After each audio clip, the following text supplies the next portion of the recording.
The truth is that history has been carefully edited, and what we often accept as the complete story of humanity's spiritual journey is, in fact, only fragments of something much bigger. Imagine for a moment that the Bible you know today is only a portion of what was originally intended to be preserved, and that entire books filled with forbidden knowledge, were intentionally silenced, hidden, and labeled as dangerous. Among these mysterious texts lies the Book of Jubilees, sometimes called the Little Genesis, a work so controversial and powerful that it was excluded from most versions of the Bible. But the question remains, why was it banned?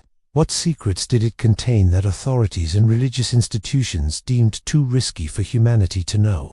This is not just a story about an ancient manuscript. It is a journey into the forbidden corridors of time, exploring a book that redefines our understanding of creation, angels, giants, prophecy, and the destiny of mankind. Stay with me, because as we unravel the mysteries of the Book of Jubilees, you will begin to see how the world you thought you understood may never look the same again.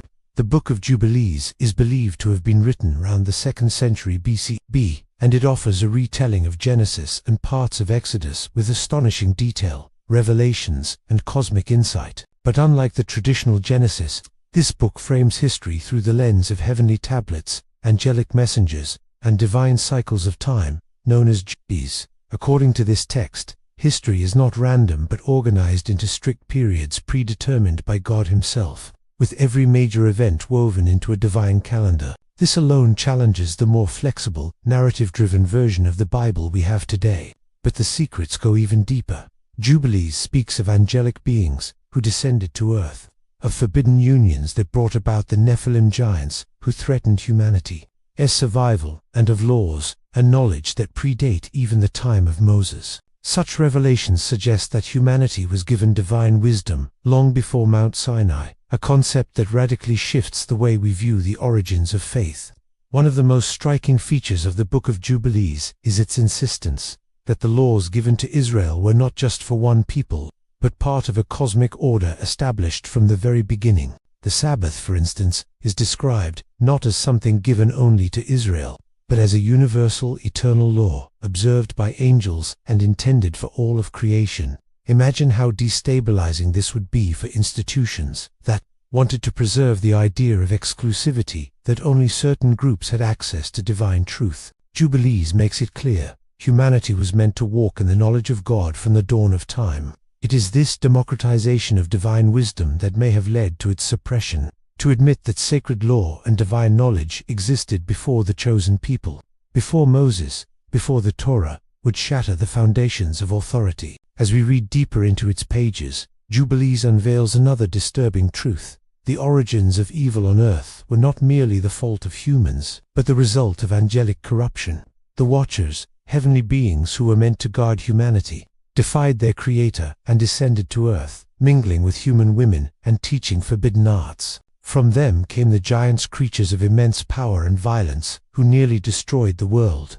This story, echoing the Book of Enoch, was considered too dangerous, too scandalous, and too revealing to be left in the hands of ordinary believers. If humanity understood that evil was not just human weakness, but a cosmic rebellion, it would fundamentally alter the way we interpret sin, redemption, and spiritual warfare. Could it be that the Book of Jubilees was silenced because it exposed truths about the unseen battle that continues to this very day? The Book of Jubilees also dives into detailed accounts of the patriarchs Abraham, Isaac, Jacob, and presents them as keepers of divine law long before it was formally given. Abraham, for example, is portrayed as faithfully observing commandments centuries before the tablets on Sinai. What does this mean? It suggests that divine law is eternal, written not on stone but on the fabric of reality itself. If this were true, then no institution, no priest, no prophet could claim monopoly over God's word. The implications are explosive. Humanity has always had access to truth, but powers throughout history may have worked to keep that truth hidden. The banning of Jubilees, therefore, was not simply a matter of theological disagreement. It was an act of control, a way to limit knowledge and to ensure that people never asked the dangerous questions that could shake the pillars of religious authority. And yet, the Book of Jubilees survived, preserved in the ancient Ethiopian Bible, alongside other so-called forbidden books. It whispers to us from the shadows of time, daring us to look beyond the canon we inherited. In its pages, we see not only the story of humanity's beginning, but also a roadmap of where we are heading, prophecies of future generations, warnings about corruption, and cycles of history suggest that everything happening today was foreseen long ago. If this book is right, then we are living in the unfolding of a divine script written before the foundation of the world. The question is, are we brave enough to open our eyes and face the truths it reveals? But the secrets of the Book of Jubilees go far beyond a simple retelling of Genesis. This text dares to suggest that humanity was entrusted with knowledge that transcends time itself, knowledge written on heavenly tablets and revealed by angelic messengers. According to Jubilees, the angels were not distant beings watching from afar, but active participants in human history, guiding and sometimes corrupting the course of civilization. This vision of reality is profoundly unsettling, because it means that the forces shaping human destiny are not only political or material, but spiritual and cosmic. The authorities who later banned Jubilees knew the danger. If people understood that history is not random but orchestrated within divine cycles, they might begin to see themselves as part of a larger plan beyond the reach of earthly rulers and institutions. One of the most controversial teachings in the Book of Jubilees is its emphasis on a perfect, divine calendar. Unlike the 365-day solar calendar used today, Jubilees insists on a 364-day year, divided into exact cycles of weeks, months, and Jubilees. This may sound like a small detail, but it carries enormous implications. If humanity was meant to follow this divinely ordained calendar, then our current system of timekeeping is out of alignment with God's plan. Jubilees warns that using a corrupt calendar would cause the feasts, Sabbaths, and holy days to fall on the wrong dates, leading humanity into error and separation from the Creator. Think about the consequences. If this is true, then most of the world has been worshipping out of sync with divine order for centuries. Is it any wonder that such a claim was suppressed? A calendar might seem harmless, but in Jubilees, it becomes the key to understanding sacred time itself, and by extension, the destiny of the world. The deeper we go, the clearer it becomes that the Book of Jubilees was banned because it threatened control. It paints a picture of a universe filled with layers of truth that only the brave dare to uncover.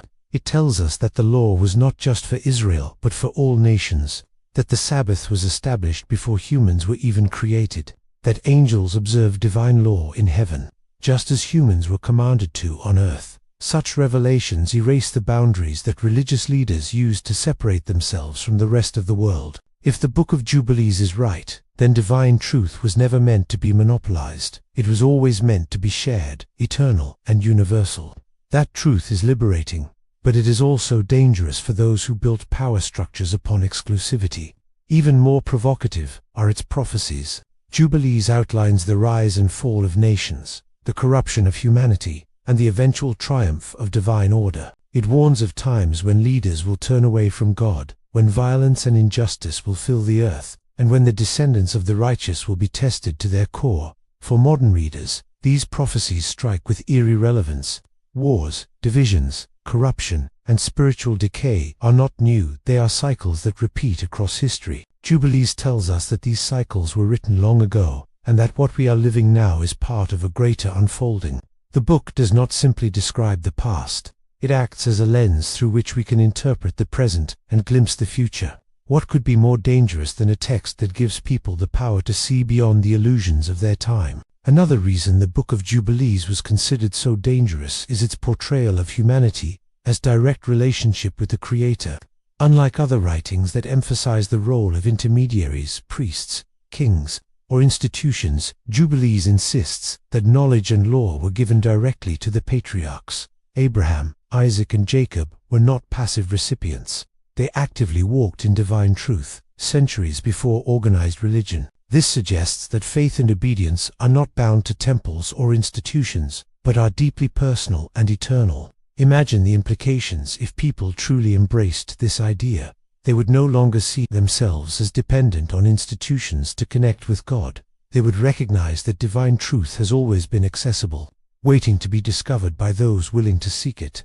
That idea alone was revolutionary and threatening. And then, there is the cosmic battle. Jubilees reveals that evil is not simply human weakness, but the result of angelic rebellion.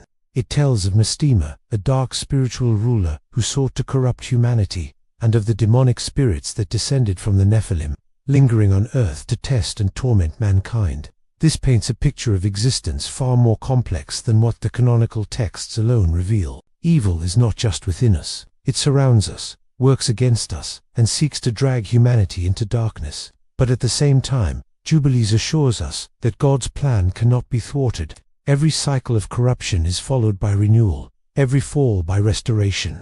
To the institutions of power, this was dangerous knowledge, because it teaches that no matter how strong evil may appear, it is temporary, destined to be overcome by divine order. The people who understood this would not be easily controlled, for they would know that their ultimate loyalty belongs to a higher kingdom. So why was the Book of Jubilees banned? The answer is clear. Because it contained truths that shattered illusions. It dared to show that divine law is eternal and universal. It dared to reveal that angels shaped human history, for good and for evil. It dared to expose a cosmic calendar that redefined sacred time. It dared to strip power away from human institutions and return it to God alone. Such a book could not be allowed to circulate freely, for it posed a threat to every structure of authority that sought to control knowledge. And yet, despite suppression, Jubilees survived, preserved within the Ethiopian Bible and fragments among the Dead Sea Scrolls. It whispers to us across millennia, inviting us to open our eyes and reclaim the forbidden knowledge of our ancestors. Now, as we stand in an age of unprecedented change, the question is no longer why Jubilees was banned. It is what we will do with its message. Will we continue to live blind to the cycles of time, unaware of the cosmic battle raging around us? Or will we dare to seek the truth hidden within its pages, and in doing so, rediscover the destiny humanity was always meant to fulfill? The choice is ours. The Book of Jubilees is not just an ancient manuscript, it is a call to awaken, a reminder that history is not finished, and that the knowledge once forbidden may be the very key to unlocking the future.